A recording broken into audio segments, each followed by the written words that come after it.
My friends and I decided to go trick-or-treating this year. We were teenagers that wanted some candy and to TP houses. We lived in a massive neighborhood, so there was a lot to go around. After 2 hours of going around the streets, egging and TPing houses, and a very lucky escape from the police, we were about ready to end the night. We all stopped on a dark street. Should we go? One of my friends asked. Okay, just one more street. I stared down the dark street, unable to see the end. There was something odd about this street, like it didn't belong. The houses were completely different from the ones in the neighborhood. The houses looked abandoned, and there were no lights either in the street or inside the houses. Guys, I've got a bad feeling about this. Don't be a pussy, David. We're just gonna egg some houses and leave. If they do call the cops again, we'll sneak out of there. I mean, the place is freaking pitch black.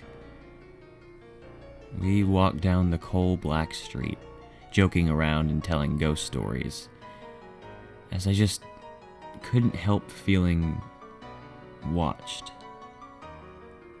Houses looked very different, and they didn't look stable. I knew something was up. I knew it. The light from the other street began to become dimmer and dimmer. Okay, right here. We took a bag full of eggs and toilet paper. We were cursing and having fun, and I actually almost forgot to be worried. And then crack, a loud noise echoed in the street. What was that? Everybody hide now. I saw my friends scramble around the block. I hid behind a rusty trash can, looking over the edge. I couldn't see anything because it was so dark. I could only see a blue outline of the houses. I took out my phone for some light, and I didn't have any cell service. I thought that they just built over a dozen cell towers in the area. I shined my light towards the street, and then crack, this time it was even louder. I pulled back and took over again. All of my friends were there, standing in the middle of the street.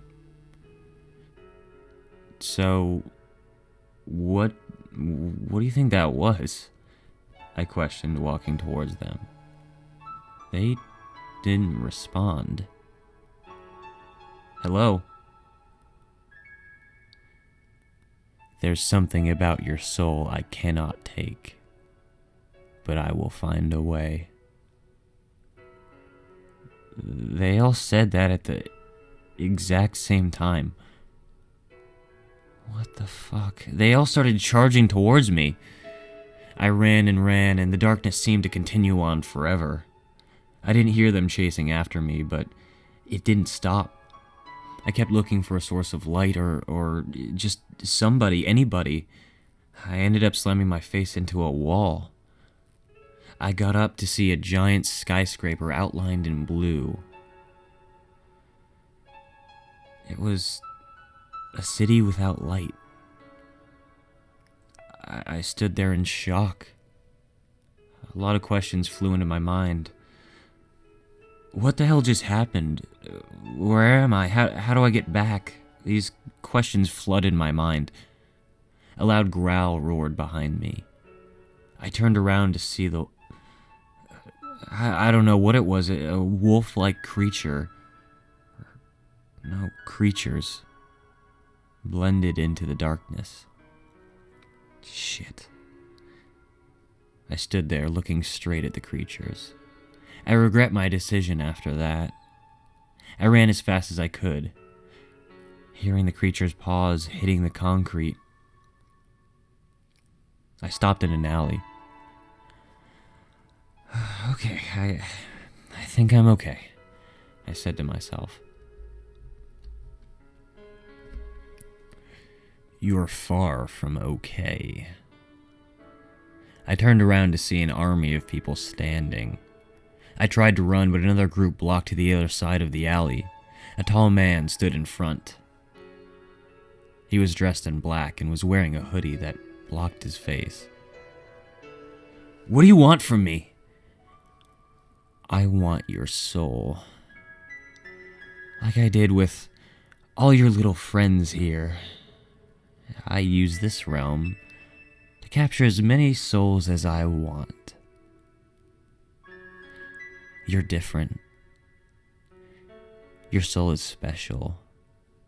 Hard to get. And what makes it harder is it's protected. But no soul is strong enough to keep me out. You're about to become my puppet." Then they closed in on me. I felt like this was the end and that I was going to be made his puppet, and I couldn't do anything about it. What was he even talking about? A stereotypical light shone down on me. "Not him again," the tall man said.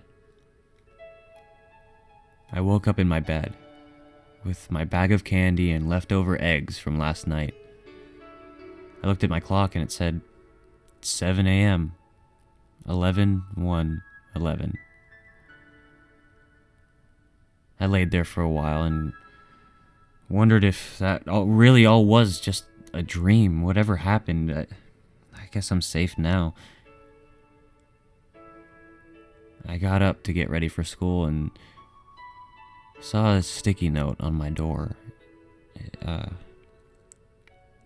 It read, "I haven't forgotten about you yet."